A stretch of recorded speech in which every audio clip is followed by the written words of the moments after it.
नमस्कार दोस्तों, एड्यूफैक्ट्स के इस चैनल में आप सभी विद्यार्थियों का हार्दिक स्वागत है।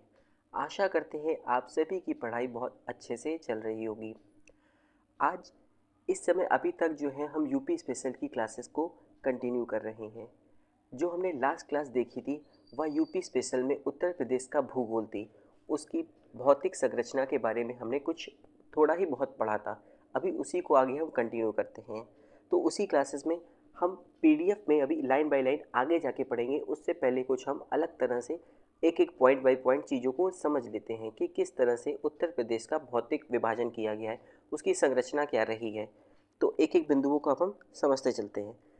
हम सभी जानते हैं कि 9 नवंबर 9 नवंबर सन 2000 को उत्तराखंड को उत्तर प्रदेश से अलग करके एक अलग राज्य बना दिया गया।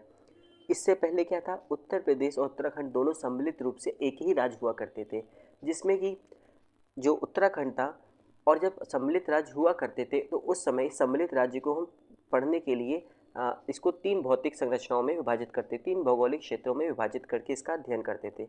जिसमें कि सबसे उत्तर का जो क्षेत्र था वो पर्वतीय क्षेत्र था, जो मध्य का था वो मध्य का मैदान था, और जो दक्षिण का था वह पठारी क्षेत्र था। चूँकि उत्तराखंड का उत्तर प्रदेश से अलग हो जाने के कारण उत्तराखंड का उत्तर प्रदेश से अलग हो जाने के कारण जो इसका जो पर्वतीय क्षेत्र है वह उत्तराखंड में चला गया है। तो अब उत्तर प्रदेश का हमको अध्ययन करने के लिए इसको फिर से 3 अलग भौगोलिक पार्ट में पढ़ करके समझा जाता है। इसमें पहला जो पार्ट है वह है भाबर और तराई का क्षेत्र। दूसरा क्या है, जो पहले भी था, मध्य का मैदान। और तीसरा क्या है, मध्य का मैदान। और तीसरा क्या है, आ, पठारी क्षेत्र। अब ये जो भाबर और तराई का क्षेत्र है ये असल में जो उत्तराखंड में जो हमारा पर्वतीय क्षेत्र चला गया उसी से सटा हुआ भाग है ये भाबर और तराई का क्षेत्र। अब हम इन्हीं तीनों भागों को अलग अलग तरह से इसके अलग अलग मुख्य बिंदुओं को हम समझते हैं।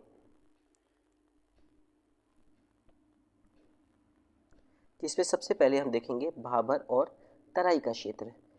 अगर हम सबसे पहले देखें भाबर और तराई के क्षेत्र में, तो यह क्षेत्र जो है उत्तर प्रदेश के पहला पॉइंट क्या है, उत्तर प्रदेश के सबसे उत्तरी हिस्से में पड़ता है, नॉर्थ साइड में ये पड़ता है। यह एक पतली पट्टी के रूप में क्षेत्र है। यह एक पतली पट्टी के रूप में क्षेत्र है, जिसमें देखेंगे कि इसका विस्तार कहाँ से कहाँ तक है। तो पश्चिम में इसका जो विस्तार है वह सहारनपुर है, और पूर्व साइड में इसका जो विस्तार है वो कुशीनगर तक है। यानी कि सहारनपुर से लेकर के कुशीनगर तक एक पतली पट्टी के रूप में जो है हमें भाबर का क्षेत्र दिखाई देता है। पहले हम बात करने वाले हैं भाबर के क्षेत्र की। तो यह क्षेत्र जो है हमें पतली पट्टी के रूप में सहारनपुर से लेकर कुशीनगर तक दिखाई देता है, जहाँ सामान्यतः इसकी जो चौड़ाई है वह यहाँ पे तो चौड़ा है, लेकिन जैसे जैसे हम पूर्वी दिशा में जाते हैं तो इसकी चौड़ाई कम हो जाती है। लेकिन अगर हम इसी से जुड़ा हुआ जो इसके नीचे का जो क्षेत्र है उसकी अगर हम बात देखें, जो कि तराई का क्षेत्र है, जहाँ पे पूर्वी तरफ तो इसकी चौड़ाई अधिक है लेकिन पश्चिम दिशा में इसकी चौड़ाई कम है। यह है तराई का क्षेत्र और यह है भाबर का क्षेत्र। यहाँ पे अगर हम इसकी चौड़ाई देखें तो करीब हमको 34 से 35 किलोमीटर तक इसकी चौड़ाई देखने को मिलती है, 34 टू 35 किलोमीटर। और जो अगर हम तराई क्षेत्र की बात करें तो यहाँ पे हमें इसकी चौड़ाई करीब 80 से 90 किलोमीटर तक देखने को मिलती है, 80 से 90 किलोमीटर तक। और इसका जो क्षेत्र है वही सहारनपुर से लेकर कुशीनगर तक तराई का और भाबर का क्षेत्र विस्तृत रूप से फैला हुआ है। अब अगर हम पहले भी देख चुके हैं, जो भाबर का क्षेत्र था वह भाबर के क्षेत्र में ऊबड़ खाबड़ जो है पत्थर पाए जाते हैं, बड़े बड़े पत्थरों और कंकड़ पाए जाते हैं और मोटे मोटे रेत के कण होते हैं, जिस वजह से यहाँ से जो भी नदियाँ निकलती हैं वहाँ लुप्त हो जाती हैं। इसी के नीचे जो हम देखेंगे तराई का क्षेत्र। तराई का क्षेत्र कैसा है, ये एक नमीपूर्ण क्षेत्र है। यहाँ पे ज़्यादातर नमी रहती है, मॉइस्चर रहता है। और ये ऐसा होने का कारण क्या है, यहाँ पे अधिक वर्षा होने के कारण यहाँ का क्षेत्र हमेशा दलदली मैदान के रूप में पाया जाता है। चूँकि यहाँ का क्षेत्र दलदली मैदान के रूप में पाया जाता है और यहाँ हमेशा नमी बनी रहती है, जिस कारण क्या होता है कि यहाँ पे जो माइक्रो ऑर्गेनिज्म है, जो सूक्ष्म जीव हैं, उनके लिए ये बड़े ही अनुकूल जगह होती है, जिसकी वजह से यहाँ पे अत्यधिक हमें स्वास्थ्य संबंधित दिक्कतें देखने को मिलती है। अर्थात ये जो क्षेत्र है, जो तराई का क्षेत्र है, वहाँ पे स्वास्थ्य संबंधी समस्याएं हमको देखने को मिलती है। आगे कुछ बात करेंगे। जो अगला पॉइंट आएगा, अगला पॉइंट क्या है कि यहाँ पे किस तरीके के हमें वृक्ष देखने को मिलेंगे। यहाँ पे साल, हल्दू, सेमल, साकू इस तरह के वृक्ष हमको देखने को मिलेंगे। और चूंकि यहाँ पे अधिक वर्षा होती है, जिस कारण यहाँ पे कृषि अगर हम देखेंगे तो अधिक जो जिनमें जल की आवश्यकता होती है, जैसे कि गन्ना, धान, इस तरह की खेती यहाँ पे भारी मात्रा में की जाती है। तो ये जो क्षेत्र हमने देखा वो कौन सा है, भाबर और तराई का क्षेत्र। अभी इसके हम जो पॉइंट बाय पॉइंट इसको आगे हम पीडीएफ में पढ़ेंगे। अगला जो पार्ट आता है, हमने देखा ये पहला पार्ट था। जो अगला पार्ट आता है यूपी का, जिसको हमने भौगोलिक दृष्टि से विभाजित करा था अपने अध्ययन के लिए, वो दूसरा पार्ट है कौन सा, मैदानी क्षेत्र, प्लेन्स। अब हमने कल ही पढ़ा था जो मैदानी क्षेत्र है ये बना किस वजह से है, इसका ये बनने का कारण क्या है। तो इसका बनने का कारण गंगा, यमुना और उसकी सहायक नदियाँ हैं, जो निक्षेपों को ला करके यहाँ पे, जिसका परिणाम स्वरूप यहाँ पे एक विस्तृत मैदान बना है। तो ये कहाँ पड़ता है, यह भाबर और तराई के दक्षिण में और पठारी भाग के, यूपी के पठारी भाग के उत्तर में, अर्थात दोनों के मध्य भाग में ये मध्य का मैदानी क्षेत्र बनता है। जिसके बनने का कारण क्या है, गंगा यमुना के द्वारा लाए गए निक्षेप।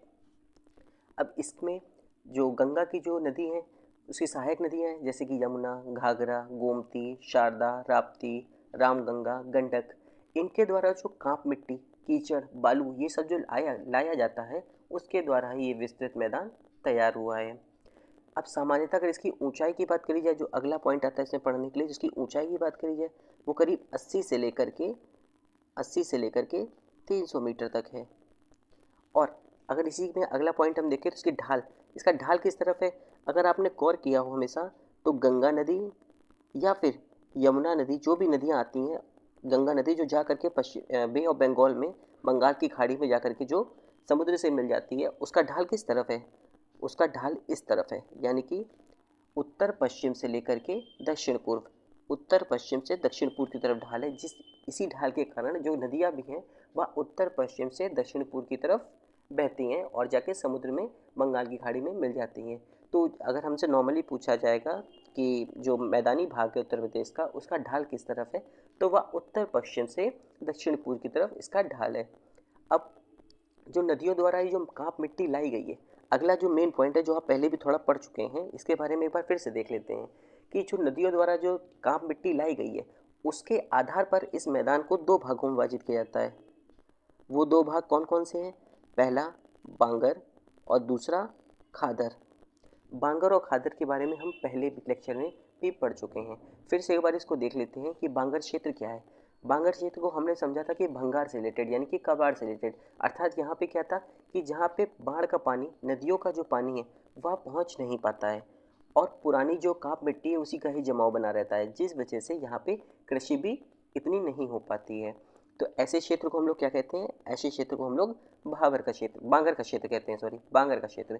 और वहीं खादर की बात करें तो यहाँ पे प्रत्येक वर्ष नदी द्वारा जो नई मिट्टी लाई जाती है, तो उससे उस मिट्टी की उर्वरता, उस जगह की जो उर्वरता है वह बनी रहती है और खेती अच्छे से हो पाती है। तो ये है बांगर और खादर का क्षेत्र, जो कि मैदानी भाग में हमने काप मिट्टी के द्वारा जो है उसके आधार पर विभाजन किया है, एक बांगर दूसरा खादर। अगर हम यहाँ पे बात करें कि खेती की, तो संपूर्ण मध्य मैदान में, जो पूरा मध्य का मैदान है हमारा, वहाँ पे हमें रबी और खरीफ दोनों प्रकारों की फसलें देखने को मिलती हैं। अब तीसरा भाग क्या है, अब, जी, अब तीसरा भाग कौन सा था भौतिक विभाजन को लेकर के, वह था दक्षिण का पहाड़ी और पठारी क्षेत्र, पठारी और पहाड़ी क्षेत्र। अब पहाड़ी और पठारी क्षेत्र था, ये कहाँ पड़ता है, ये मध्य मैदान जो अभी हमने पढ़ा, मध्य मैदान के दक्षिण में पड़ता है। ये जो प्रायद्वीपीय भारत है, प्रायद्वीपीय भारत का जो उत्तर का जो भाग है, जो उत्तर का जो भाग है वही जो है ये हमारा पठारी और पहाड़ी भाग है। इसी को बुंदेलखंड का पठार के नाम से भी जाना जाता है। यानी जो प्रायद्वीपीय भारत का जो दक्कन का पठार है, उसका जो उत्तरी विस्तार है वही जो है उत्तर प्रदेश का पठारी और पहाड़ी भाग है।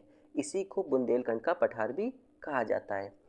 इसमें जो नदियां हैं, हम अगर इसके ढाल की बात करें, सबसे पहले अब हमने ऊपर देखा कि यहाँ पे जो क्या था, सबसे पहले सबसे पहले हमने देखा था भाबर और तराई का क्षेत्र। उसके बाद हमने देखा था ये मैदानी क्षेत्र। उसके बाद जो था ये पठारी भाग था। ये पठारी भाग के दक्षिण में अगर हम देखें तो यहाँ विंध्याचल श्रेणियाँ हैं और यहाँ से जो है नदियाँ निकलती हैं। और नदियों का ढाल किस तरफ है, हमें इससे समझ में आ रहा है जो नदियों का ढाल है वह दक्षिण से उत्तर की तरफ है। क्योंकि दक्षिण से उत्तर की तरफ होने के कारण ये नदियाँ जो हैं जा करके गंगा और यमुना में मिलती हैं। तो ये गंगा और यमुना की सहायक नदियाँ हैं जो कि विंध्याचल से निकल करके सीधे सीधे जा करके हमें जाके गंगा और यमुना में मिलती हैं और जो मैदानी क्षेत्र है उसका निर्माण करती हैं। तो ये बुंदेलखंड का जो पठारी भाग है वहाँ से वहाँ का अगर हम ढाल देखेंगे तो ढाल कौन सा है, दक्षिण से उत्तर की तरफ इसका ढाल है। यहाँ पे कौन कौन से ज़िले पाए जाते हैं, तो यहाँ पे ज़िलों की बात करें तो हम देखेंगे ललितपुर, झांसी, जालौन, हमीरपुर, महोबा, बांदा, चित्रकूट और जो प्रयागराज का जो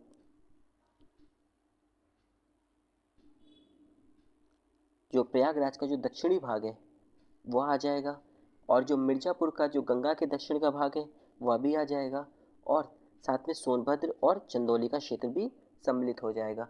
तो ये जो है पठारी क्षेत्र में ये राज्य क्षेत्र पठारी भूमि में आते हैं। इसी बुंदेलखंड पठार क्षेत्र में बघेलखंड का भी कुछ हिस्सा आता है। वह कौन सा है, जो हम सोनभद्र में देखते हैं। सोनभद्र में जो है सोनपुर और रामगढ़ की जो पहाड़ियाँ हैं वो जो क्षेत्र है वह बघेलखंड के तहत आता है। अब अगला पॉइंट जो है हम इसमें अगर हम देखें तो यहाँ पे अगला पॉइंट पे अगर हम देखें तो यहाँ की जो औसत ऊंचाई है वह 300 मीटर है। जो पठारी और पहाड़ी क्षेत्र की जो ऊंचाई है वह कितनी है, 300 मीटर है। लेकिन कहीं कहीं यहाँ की जो चोटियाँ पाई जाती हैं वह 600 मीटर से भी अधिक पाई जाती हैं। जैसे कि मिर्ज़ापुर में सोनाकर की पहाड़ी और सोनभद्र में कैमूर की पहाड़ियाँ। इस तरीके की जो पहाड़ियाँ हैं वहाँ की ऊंचाई करीब 600 मीटर तक भी पाई जाती है। अब ये जो पठार है और जो प्राचीन पठार हैं वहाँ पे ये प्राचीन चट्टानें पाई जाती हैं और ये नीच चट्टानों से निर्मित है। अब आगे अगर हम देखें तो इस क्षेत्र में कौन सी नदियाँ बहती हैं, ये भी एक मुख्य पॉइंट है कि यहाँ पे चंबल, बेतवा, केन, सोन, टोंस ये नदियाँ बहती हैं। जिसमें कि हम देखेंगे तो चंबल, बेतवा, केन ये जो पठारों को काटते हुए सीधे यमुना में मिल जाती हैं और वहीं टोंस और सोन नदी ये जाकर के सीधे गंगा में मिलती है। ये रही हमारी नदियों की बात। अब अगर हम आगे बात करें तो चूँकि ये पठारी क्षेत्र होने के कारण यहाँ पे जल का अभाव रहता है और यहाँ पे गर्मी भी यानी कि तापमान भी अधिक रहता है, जिस वजह से यहाँ पे वृक्ष जो होते हैं वह छोटे आकार के होते हैं या पूरी तरीके से विकसित नहीं हो पाते हैं। और अगर कृषि की बात करी जाए तो चूँकि ये हमने देखा कि इस बात को हमने समझा ये प्रायद्वीपीय जो भारत का प्रायद्वीपीय भाग है उसका जो दक्कन का पठार है उसी का ही एक हिस्सा है। तो यहाँ पे लाल मृदा पाई जाती है। चूँकि लाल मिट्टी पाई जाने के कारण यहाँ पे मुख्य रूप से ज़्यादा कृषि नहीं हो पाती है, फिर भी यहाँ पे कुछ फसलें उगाई जाती हैं जैसे कि चना, अरहर, सरसों, ज्वार, गेहूँ। तो ये कुछ मुख्य बिंदु थे जो हमने इनका विभाजन करके समझा है। अब अगर इसी को हम आगे पॉइंट बाय पॉइंट समझ लेते हैं कि उत्तराखंड राज्य के गठित होने से पूर्व उत्तर प्रदेश को 3 भौगोलिक क्षेत्रों में विभाजित किया गया था। सबसे पहला क्या था, उत्तर का पर्वतीय क्षेत्र, मध्य का मैदान और दक्षिण का पठारी क्षेत्र। चूँकि उत्तराखंड का अलग से एक विभाजन होने के बाद, अलग से एक प्रदेश बनने के बाद क्या हुआ कि उत्तर प्रदेश को अब जिन भागों में विभाजित किया वो 3 हैं, उत्तर का भाबर और तराई का क्षेत्र, मध्य का मैदानी क्षेत्र और दक्षिण का पहाड़ी पठारी क्षेत्र। इस तरह से जो है अब उत्तर प्रदेश को विभाजित किया गया है। अब पहले पॉइंट की बात करें जिसमें पहला हिस्सा आता है भाबर और तराई का क्षेत्र। तो उसमें देखिए तो उत्तर प्रदेश के सबसे उत्तरी भाग को भाबर क्षेत्र कहा जाता है और यह क्षेत्र तराई क्षेत्र के उत्तरी छोर पर एक पतली पट्टी के रूप में विस्तृत है। इसका विस्तार देखें तो सहारनपुर से लेकर के कुशीनगर तक इसका विस्तार है, जहाँ पे इसकी चौड़ाई जो है यानी कि पश्चिम क्षेत्र में इसकी चौड़ाई करीब 34 किलोमीटर के आसपास है और जैसे जैसे पूर्व में बढ़ते जाते हैं तो इसकी चौड़ाई कम होती जाती है। भाबर क्षेत्र जो है एक ऊबड़ खाबड़ भूमि क्षेत्र है। भाबर क्षेत्र के ठीक दक्षिण में तराई क्षेत्र की पट्टी पाई जाती है और जहाँ पे इसकी पूर्वी उत्तर प्रदेश में की चौड़ाई 80 से 90 किलोमीटर, इसको भी हमने थोड़ी देर पहले पढ़ा था। वहीं पश्चिम दिशा में इसकी चौड़ाई जो है उसमें कमी आती जाती है। और इसका विस्तार भी सहारनपुर से लेकर कुशीनगर जिले तक है। यह क्षेत्र क्या है, समतल है और नमी भूमि का है। तो नमी भूमि होने के कारण यहाँ पे इसका कारण क्या है कि यहाँ पे अधिक वर्षा होती है, जिस वजह से यहाँ पे दलदल मैदान पाए जाते हैं। और यह स्वास्थ्य के लिए भी, यह जलवायु स्वास्थ्य के लिए भी ठीक नहीं है। और यहाँ पे जिस तरीके के वृक्ष पाए जाते हैं वह हैं साल, हल्दू, सेमल, साखू और लंबी लंबी साथ में घासें भी पाई जाती हैं। अब वर्षा अधिक होने का अगला पॉइंट क्या है कि वर्षा अधिक होने के कारण, भूमि उर्वर होने के कारण अधिक पानी वाली फसलें आसानी से उग जाती हैं, जैसे कि गन्ना, धान। इसकी खेती भारी मात्रा में यहाँ पे की जाती है। अगला पॉइंट क्या है, जो अगला विभाजन था वह है मध्य का मैदानी क्षेत्र। मध्य के मैदानी क्षेत्र में हम देखें तो यहाँ पे ये गंगा यमुना का मैदान या दोआब कहा जाता है इसी क्षेत्र को, जो कि उत्तर के भाबर तराई क्षेत्र तथा दक्षिण के पठारी क्षेत्र के मध्य में ये मैदानी क्षेत्र पड़ता है। एक पॉइंट हम भूल गए थे, ये क्या है कि यमुना और गंडक नदियाँ इस मैदानी क्षेत्र को क्रमशः पश्चिम और पूर्वी दिशा निर्धारित करती हैं। अर्थात उत्तर प्रदेश का अगर हम प्राकृतिक विभाजन देखेंगे तो पश्चिम में इसको यमुना नदी और पूर्वी दिशा में इसको गंडक नदी दूसरे राज्यों से विभाजित करती है।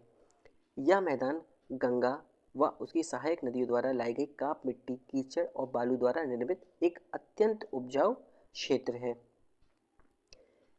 इस क्षेत्र की जो ऊंचाई की बात करी जाए तो करीब 80 से 300 मीटर तक इसकी ऊंचाई है। मुख्य रूप से ध्यान रखने वाली बात यह कि इसका ढाल उत्तर पश्चिम से लेकर के दक्षिण पूर्व है, अर्थात इस दिशा में इसका ढाल है जिस दिशा में नदियाँ प्रवाहित होती हैं। अब अध्ययन के लिए इसे तीन भागों में बांटा जाता है, ऊपरी मैदान, मध्य मैदान और पूर्वी मैदान। ठीक है। अगला पॉइंट अगर हम देखें, जो नदियों द्वारा जो मिट्टी लाई जा रही है, काप मिट्टी लाई जा रही है, उसकी संरचना के आधार पर अगर हम देखें तो इनके मैदानों को दो भागों में विभाजित किया जाता है। एक है बांगर का क्षेत्र, दूसरा खादर का क्षेत्र। बांगर का क्षेत्र हम पढ़ ही चुके हैं, जहाँ पर पुरानी काप मिट्टी का जमाव होता है, उसे बांगर क्षेत्र कहा जाता है। जहाँ बाढ़ का पानी नहीं पहुँच पाता है उसे बांगर का क्षेत्र कहा जाता है। और इस क्षेत्र में वैसे भी अधिक कृषि होने के कारण इस क्षेत्र की जो उर्वरा शक्ति है वह वैसे भी काफ़ी कम हो गई है। इस क्षेत्र में जो नदियां हैं वह प्रतिवर्ष खादर क्षेत्र की बात हो रही है। खादर क्षेत्र में देखेंगे तो यहाँ पे जो नदियां हैं प्रतिवर्ष जो है मिट्टी की परतों में परिवर्तन होता रहता है और नई मिट्टी लाती रहती है यहाँ की नदियाँ, जिस वजह से यहाँ की मिट्टी अत्यंत उपजाऊ होती है। खादर क्षेत्र में जो नदियाँ हैं उसका आवरण क्षय से बीहड़ों का भी निर्माण हो गया है, जैसे कि यमुना और चंबल के तटवर्ती बीहड़, वह कहाँ पे, खादर क्षेत्र में है, जहाँ पे नदियों ने अत्यधिक आवरण क्षय किया है, जिसकी वजह से बीहड़ों का निर्माण हो गया है। संपूर्ण मध्य मैदान क्षेत्र में अगर हम देखें तो रबी और खरीफ दोनों प्रकार की फसलें और दोनों प्रकार की खेती की जाती हैं। जो अगला पॉइंट है वह है दक्षिण का पठारी क्षेत्र। दक्षिण के पठारी क्षेत्र में अगर हम पढ़ें तो यह क्षेत्र मैदान के ठीक दक्षिण में स्थित है और वास्तव में यह प्रायद्वीपीय भारत अर्थात दक्कन के पठार का उत्तरी विस्तार ही है। इसे हम बुंदेलखंड पठार के नाम से जानते हैं। इसके उत्तरी सीमा पर यमुना व गंगा नदियाँ हैं और दक्षिणी सीमा पर विंध्य पर्वत श्रेणियाँ हैं। यानी कि अगर इसकी हम जो नेचुरल बाउंड्री है, नेचुरल रूप से देखें, प्राकृतिक रूप से देखें तो इसके उत्तर में जो है यमुना व गंगा नदियाँ प्रवाहित होती हैं और वहीं दक्षिण में विंध्य पर्वत श्रृंखला है। इसकी पश्चिम सीमा बेतवा नदी प्रवाहित होती है, यानी कि पठारी भाग में जो पश्चिम दिशा में जो है बेतवा नदी प्रवाहित होती है। इस पठार के ढाल की बात करें, ये इंपॉर्टेंट है, दक्षिण से उत्तर की तरफ है। इसी वजह से विंध्य से निकली जो भी नदियां हैं वह सभी उत्तर दिशा में जाकर के गंगा और यमुना से सीधे मिल जाती हैं। तो इस क्षेत्र के अंतर्गत जो भी जिले आते हैं वह कौन से हैं, ललितपुर, झांसी, जालौन, हमीरपुर, महोबा, बांदा, चित्रकूट, मिर्ज़ापुर, सोनभद्र, चंदौली, ये सभी जिले इसमें सम्मिलित हैं। वहीं बुंदेलखंड पठार के क्षेत्र के रूप में एक बघेलखंड का भाग भी है। बघेलखंड का कुछ अंश भी इस बुंदेलखंड पठार में आता है। वह क्षेत्र कौन सा है, सोनभद्र में सोनपुर और रामगढ़ की पहाड़ियाँ, साथ में सोन नदी का क्षेत्र, ये बघेलखंड के तहत आता है। इस पठार की जो ऊंचाई है वह सामान्यतः तो 300 मीटर है, लेकिन कुछ पहाड़ियाँ 600 मीटर तक ऊंची पाई जाती हैं। ये सभी हमने पहले ही देख लिया है। आगे इस क्षेत्र में जो मुख्य नदियाँ हैं वह कौन सी है? चंबल, बेतवा, केन, सोन, टोंस, जिसमें कि चंबल, बेतवा और केन यमुना से जाके मिलती है, सोन और टोंस गंगा नदी से जाकर मिलती है। और पूरे पठारी क्षेत्र में वर्षा कम होती है और जल के बहाव अभाव और गर्मी के कारण यहाँ छोटे आकार के वृक्ष पाए जाते हैं। अगला मुख्य पॉइंट क्या है कि यहाँ पे लाल मिट्टी पाई जाती है।